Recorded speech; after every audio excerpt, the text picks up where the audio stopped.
CMRL Exalogic സാമ്പത്തിക ഇടപാടും അതിനെ തുടർന്ന് തിരുവനന്തപുരത്ത് ED ഉദ്യോഗസ്ഥർക്ക് നേരെയുണ്ടായ അക്രമങ്ങളും കേരള രാഷ്ട്രീയത്തെ ഒരേ സമയം ലജ്ജിപ്പിക്കുകയും ചിന്തിപ്പിക്കുകയും ചെയ്യുന്ന ഒന്നാണ്. സാധാരണ രീതിയിൽ ഭരണപക്ഷത്തിന്റെ അഴിമതിക്കെതിരെയാണ് പ്രതിപക്ഷം രംഗത്തിറങ്ങുക. എന്നാൽ ഇവിടെ മുൻ മുഖ്യമന്ത്രിയുടെ മകളുടെ അഴിമതി കേസിൽ പ്രതിരോധം തീർക്കാനും അന്വേഷണത്തെ തടസ്സപ്പെടുത്താനുമാണ് പ്രതിഷേധവുമായി പ്രതിപക്ഷം തെരുവിലിറങ്ങിയിരിക്കുന്നത്. നിയമവാഴ്ചയെയും ജനാധിപത്യ ബോധത്തെയും പൂർണ്ണമായി വെല്ലുവിളിച്ചുകൊണ്ട് തെരുവിൽ അരങ്ങേറിയ ഈ നാടകം കേവലം ഒരു രാഷ്ട്രീയ പ്രതിഷേധമോ അതോ ഭയത്തിൽ നിന്ന് ജനിക്കുന്ന അന്ധമായ പ്രതിരോധമോ?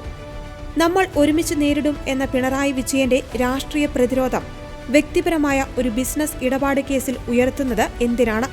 വിദ്യാസമ്പന്നരായ കേരളത്തിലെ യുവാക്കളുടെ കഴിവും ആവേശവും രാഷ്ട്രീയ നേതാക്കളുടെ കുടുംബാംഗങ്ങളുടെ സാമ്പത്തിക ആരോപണങ്ങൾക്ക് കാവൽ നിൽക്കുവാൻ ഉപയോഗിക്കുന്നത് നിർഭാഗ്യകരമാണ്. ഒരു വലിയ സാമ്പത്തിക ക്രമക്കേട് ആരോപിക്കപ്പെടുമ്പോൾ അതിൽ സത്യസന്ധമായ അന്വേഷണം നടക്കുക എന്നത് ഏതൊരു പൗരന്റെയും ആവശ്യമാണ്. ഹൈക്കോടതിയുടെ കൃത്യമായ അനുമതിയോടെയും നിയമപരമായ നടപടിക്രമങ്ങൾ പാലിച്ചുമാണ് കേന്ദ്ര ഏജൻസികൾ പരിശോധനയ്ക്കെത്തിയത്. ആ സാഹചര്യത്തിൽ റെയ്ഡ് കഴിഞ്ഞു മടങ്ങിയ ഉദ്യോഗസ്ഥരെ തടഞ്ഞുവെക്കുന്നതും വനിതാ ഉദ്യോഗസ്ഥർ ഉൾപ്പെടെയുള്ളവരുടെ വാഹനങ്ങൾ അടിച്ചു തകർത്തതും നിയമവാഴ്ചയോടുള്ള വെല്ലുവിളിയാണ്. കേസിൽ നിരപരാധിത്വമുണ്ടെങ്കിൽ അത് തെളിയിക്കേണ്ടത് കോടതിയിലും അന്വേഷണ ഏജൻസികൾക്ക് മുന്നിലുമാണ്, അല്ലാതെ തെരുവിൽ അണികളെ ഇറക്കി അക്രമം അഴിച്ചുവിട്ടുകൊണ്ടല്ല. ഇത്തരം അക്രമങ്ങൾ ജനങ്ങളുടെ മനസ്സിൽ സംശയങ്ങൾ വർദ്ധിപ്പിക്കുവാൻ മാത്രമേ ഉപകരിക്കൂ. കഴിഞ്ഞ കാലങ്ങളിൽ കോടിയേരി ബാലകൃഷ്ണന്റെ മകൻ ബിനീഷ് കോടിയേരിക്ക് നേരെ ആരോപണങ്ങൾ ഉയർന്നപ്പോൾ പാർട്ടി അതിൽ നിന്നും അകലം പാലിക്കുകയും അത് വ്യക്തിപരമായ കാര്യമാണെന്ന നിലപാടെടുക്കുകയും ചെയ്തിരുന്നു. എന്നാൽ ഇവിടെ മുൻ മുഖ്യമന്ത്രിയുടെ മകളുടെ കമ്പനിയുമായി ബന്ധപ്പെട്ട കേസിൽ പാർട്ടിയും അണികളും തെരുവിലിറങ്ങി പ്രതിരോധം തീർക്കുന്നത് ഇരട്ടത്താപ്പാണ്.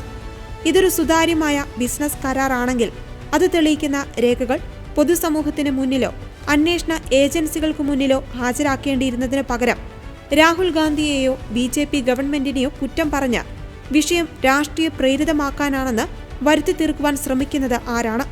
ആദായനികുതി ബോർഡ്, SFIO, ED തുടങ്ങിയ 3 പ്രമുഖ ഏജൻസികൾ ഒരേപോലെ ക്രമക്കേടുകൾ കണ്ടെത്തുകയും 2.78 കോടിയുടെ ഇടപാടുകൾക്കു പുറമെ 50 ലക്ഷത്തിന്റെ ദുരൂഹമായ വായ്പാ വിവരങ്ങൾ പുറത്തു കൊണ്ടുവരികയും ചെയ്യുമ്പോൾ കേവലം രാഷ്ട്രീയ പ്രേരിതം എന്ന് പറഞ്ഞ് ഇതിനെ തള്ളിക്കളയാനാവില്ല.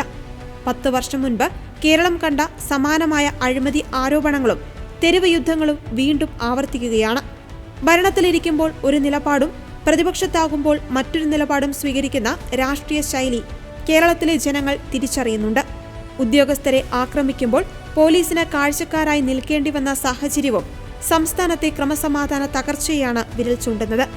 കേരളം ബംഗാളിന് സമാനമാവുകയാണോ എന്നും ചിന്തിക്കേണ്ടിയിരിക്കുന്നു.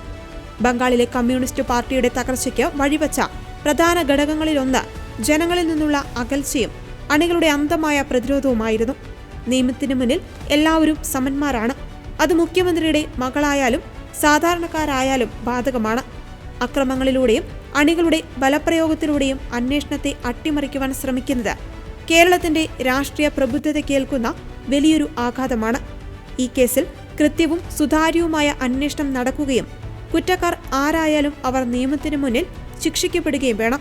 അക്രമ രാഷ്ട്രീയത്തിനല്ല, മറിച്ച് സുതാര്യമായ നിയമവ്യവസ്ഥയ്ക്കാണ് പൊതുസമൂഹം പിന്തുണ നൽകേണ്ടത്.